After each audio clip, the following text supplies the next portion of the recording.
As a preacher of the gospel, don't emphasize tithing. That's not why God called you. People that don't pay tithe, none of them will die. If you don't pay your tithe, you will go to heaven. Hey! But you will go to heaven in a Lazarus style. You will be very poor in this world, but you will still get to heaven. It is smoky. If you are a tither, you will go to heaven in Abraham's pattern.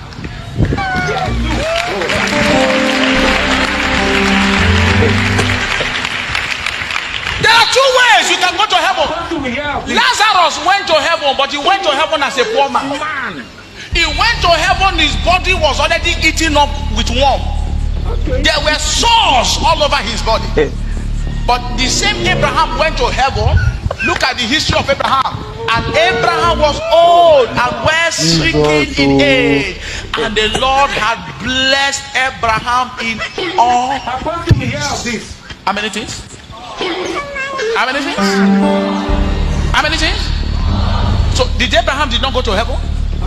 He went to heaven. In fact, before the poor man with his son and dirty body get there to dirty heaven, Abraham was there.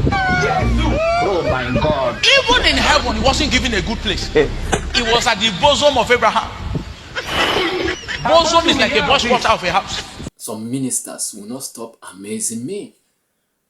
Where did the scripture say so?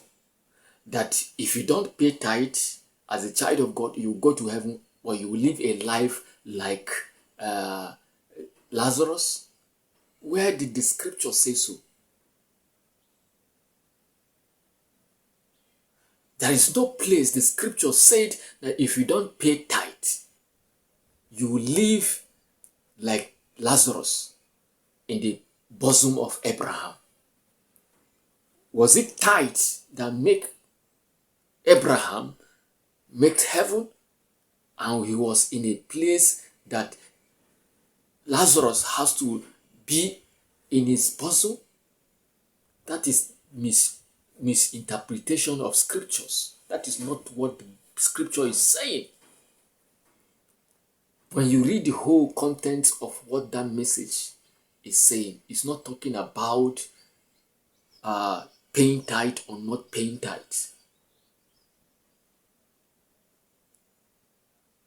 I wonder where these people, just because they are money crazy, they will twist scriptures for you to put you under fear so that you can give all you have. That tithe, they don't want to joke with it. That is not the voice of God. Is tithe in the scripture? Yes. Is it wrong to give tithe? No. But let people give generously. They can even give more than the tithe. I've never, if you are following me, I've never condemned giving tithe. I've never condemned giving offering. I've never condemned seed. When you are doing it based on your revelation, not based on what this priest told you to do. You must be convinced in your spirit by revelation that God instructed you, and you are doing it. No, somebody will come and put you under fear and say you must pay tithe. If you don't pay tithe as a child of God, you will live poor in heaven. Who said that? Where is it written so? But I want to leave you with this message from Apostle Johnson Suleman to reply this, to balance up this message. And God bless you. I don't know what you think on this message. I would like to hear your own opinion. It can help others by typing your own opinion concerning this tithe of a thing. Remember this. As a preacher of the gospel, don't emphasize tithing. That's not why God called you. People that don't pay tithe, none of them will die.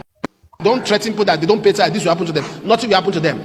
Let them have a personal revelation. Tithe is just an obedience to God. If you study the subject of tithing, Jesus was specific. Should you tithe? Yes. Luke 11:42, New Living Translation. Should you tithe? Yes. All Jesus was saying was that tithing is not to be exalted above issues of justice, judgment. What sorrow awaits you, Pharisees, for you are careful of tithes, even the tiniest income from your herb's garden, but you ignore justice and love of God. You should tithe. You should tithe. Does this settle the argument? You should tithe, but do not neglect the more important things. And somebody comes up and says, did Jesus collect tithe? Jesus was not a pastor. He doesn't need tithe. Jesus did not pastor a church. Tithe is to run the church. The disciples collect tithe. They didn't need to collect tithe because they were not pastors. They didn't have a church. They were evangelists. They were moving about. They were establishing parishes. They did not. So that, have I given you how to respond? Did you see Jesus collect tithe? No, because he was not a pastor. But in Luke chapter 8, I think from verse 2 or 3, there were people that ministered to him of their substance. The disciples collect tithe? No, they did not, because they didn't need 10%, because people gave 90%. The disciples did not need to collect tithe because people gave all. Who will collect 10% when people are bringing all?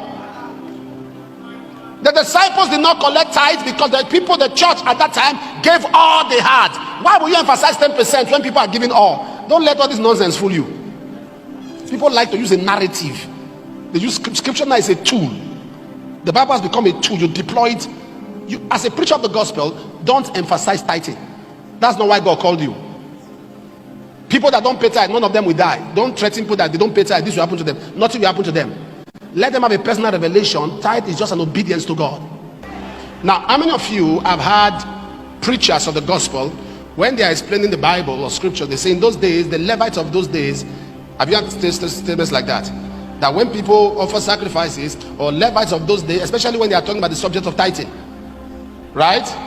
Have you heard stories like that? Oh, that Levite. We do not explain the Bible like that. If you are making reference to those days, you are turning the Bible to a storybook. Everything that happened in the old is a shadow, is a typology. So when I hear stories like that, okay, in those days, no, we don't explain scriptures within those days. You have turned the Bible to a storybook. It's like the subject of tithing. That's what's confusing people. That the Levites of those days, and you must come from the tribe of Levi. If you talk like that, then you are rubbishing the whole Bible, because the Bible was written to the Jews. We are not Jews. So why are we adopting scriptures? Because the Bible is a Jewish book. It was written in Hebrew and Greek, not Yoruba and Igbo. So if we go in that dimension, we'll just throw away the whole Bible. So this interpretation of in those days, the Levite of those days, that's not how we don't interpret scriptures. The law of scriptural interpretation, first of all, tells you that everything in the old is a shadow of the new. That's the first law of scriptural interpretation. There are 15 laws of scriptural interpretation. The first tells you that everything in the old is a shadow of the new. You are taking pen, you want to hear all? Never. Pastors are opening their, they want to hear 15 laws. I'm diving into several things. I'll teach you that in the ministers' conference. So that when people are interpreting scripture and they go after these 15 laws, you bring them back. See, when they want to manipulate you, they go after that 15 laws. They go outside it.